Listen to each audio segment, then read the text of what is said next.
when you find your passion, it ignites you as a person. You just feel awesome.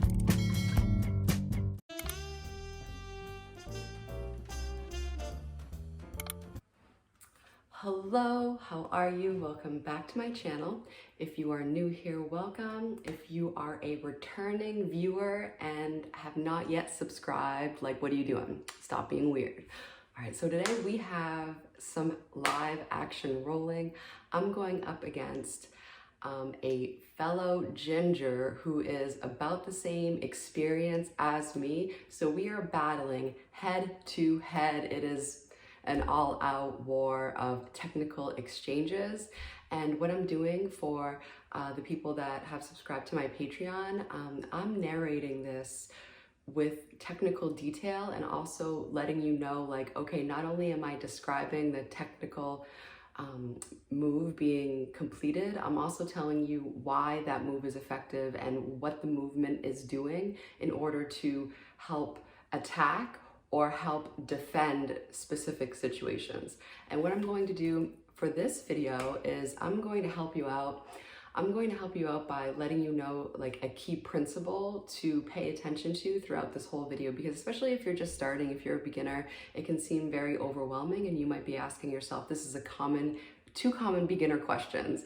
One is, I always forget stuff when I'm on the mat. Like, how do I remember and how do I implement all of these new techniques during live training? Because that's a very difficult thing to do. So in order to help you out, think about this key principle during the next time you're rolling and while watching this video. Think about, okay, the refusal, my refusal, this is also why wrestlers are so good at jiu-jitsu, besides all the other techniques, but it is their refusal to be on their back. And the reason why this is so important is because when you are on your back, that is a negative position because you are on the bottom. If you pull guard, you are basically, this is also why, another question is like, why is pulling guard frowned upon? Because you are actively choosing to be in a pretty shitty position, which is on the bottom, okay? Even though we have attacks from the bottom of guard, it's almost like, okay, let's say we're driving. Would you stop at every stoplight with your airbag? No, that would be ridiculous, okay? We don't shoot. We have attacks from the bottom of guard just because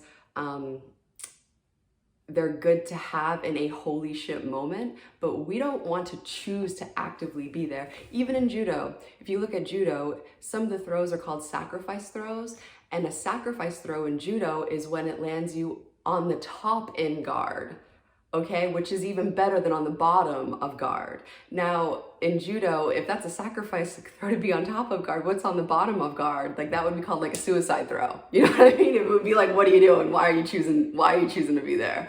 So if you are a beginner, okay, try not to get in the habit of pulling guard, okay? I know it's easy. People usually just pull guard to try to get into jiu-jitsu and because their other takedowns suck, but do not rely on pulling guard because you are literally actively choosing to be in a shitty position and you're better than that, okay? You're better than that, all right? So, and during the roll too, like, look at how my refusal to be on my back helped me get in positive positions. If I just would have accepted some of the takedowns and some of the sweeps, I would have been fighting from my back, which is not good. I would rather fight on top. I would rather attack from mount, because if my attack fails, guess what, motherfucker? I'm still on top. You know what I'm saying? All right, so enjoy this video, and when we, and after the video, I'll see you again, and I'll have some little, like, insights and wisdom and positive words to help you out. So here's the video, and if you want a technical narrated version, go check out my Patreon, all right?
right, so the key moments that were that'll be super helpful for you is next time you're rolling, do not accept being on your back. Try to switch to flip over onto your knees.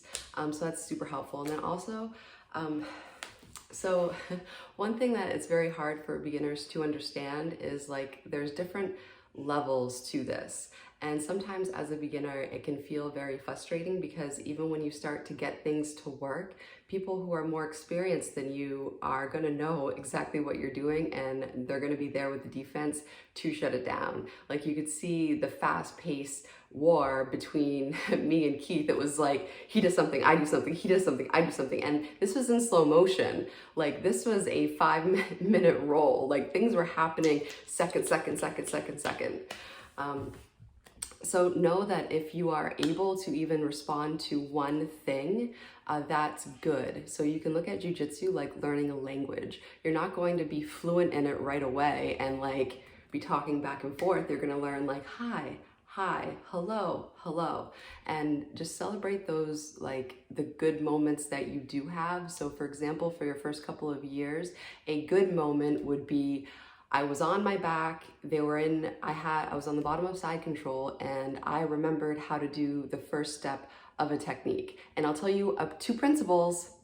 We're up to 3 principles now that I'm gonna share with you. One principle: never refuse to be on your back. That's gonna keep you out of a lot of shitty situations if that's your mentality from the get-go.